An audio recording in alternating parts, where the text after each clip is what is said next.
It's time for Outdoors in the Valley with your host, Jim Dugan on WJER. Outdoors in the Valley is brought to you by TMK Valley Propane in Bakersville. When looking for a reliable local propane provider, trust TMK Valley Propane. Affordable, friendly, professional, all the way with TMK. Outdoors in the Valley is coming up next. TMK Valley Propane is embracing remote tank monitors. Are you tired of going outside to check your propane tank or forget to order your propane on time? TMK Valley Propane now provides reliable remote tank monitoring technology. Let TMK Valley Propane take the worry away, provide timely delivery, and never run out of propane again. Thank you for your trust in TMK Valley Propane. All the way with TMK, service with a personal touch.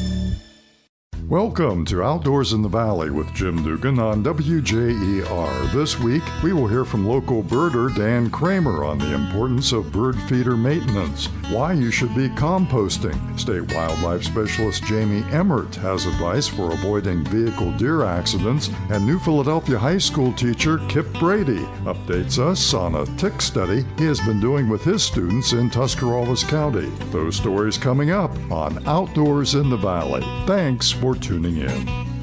House cleaning is a chore you can't escape. Even bird feeders and bird houses need attention. Regularly cleaning, disinfecting, and repairing your bird feeders is a must, according to local bird watcher Dan Kramer. Some of these plastic feeders, and even the wooden ones for that matter, can hold bacteria if you don't clean them out regularly. And there have been some occasions where there's kind of a widespread transmission of some diseases that mostly cause conjunctivitis in birds. That's the inflammation of their eyelids, just because they're constantly sticking their faces in those feeders and one after the other, and they can spread stuff around. And finally, once you start feeding birds, don't stop. Birds will depend upon your food for survival.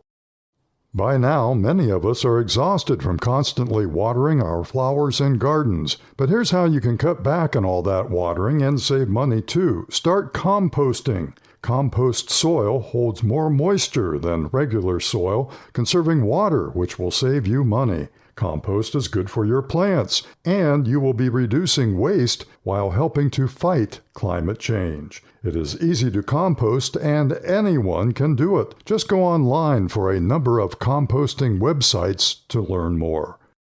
You're driving along when suddenly a deer runs out in front of your vehicle. How should you react? Experts advise never swerve or leave your travel lane to miss a deer. Take your foot off the gas, brake firmly, and maintain control of your vehicle. Jamie Emmert is with the State Division of Wildlife. Don't swerve.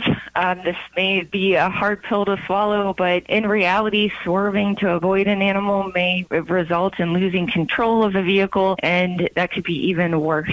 Always use extra caution when driving in deer country. Going under the speed limit, using bright lights, and just being extra aware of your surroundings, especially at dusk and dawn when they're most active. According to the Ohio Department of Insurance, the average damage from a car-deer collision can exceed over $4,000.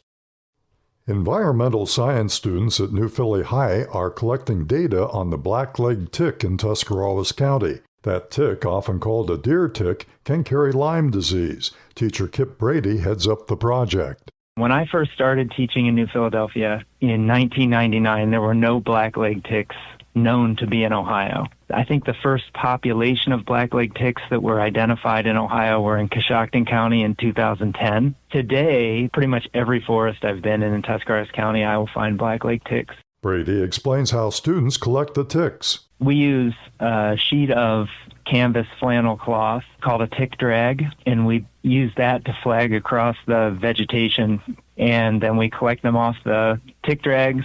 We put them into small vials of alcohol, label the vials so we know where the sample came from, and then take them back to the lab. The initial number of black-legged ticks capable of carrying Lyme disease in Tuscarawas County is surprisingly high. We've tested a little over 200 ticks now from Tuscarawas County from 15 different sample sites. The average percent of ticks that have the Borrelia burgdorferi, this bacteria that causes Lyme disease, is around 45%.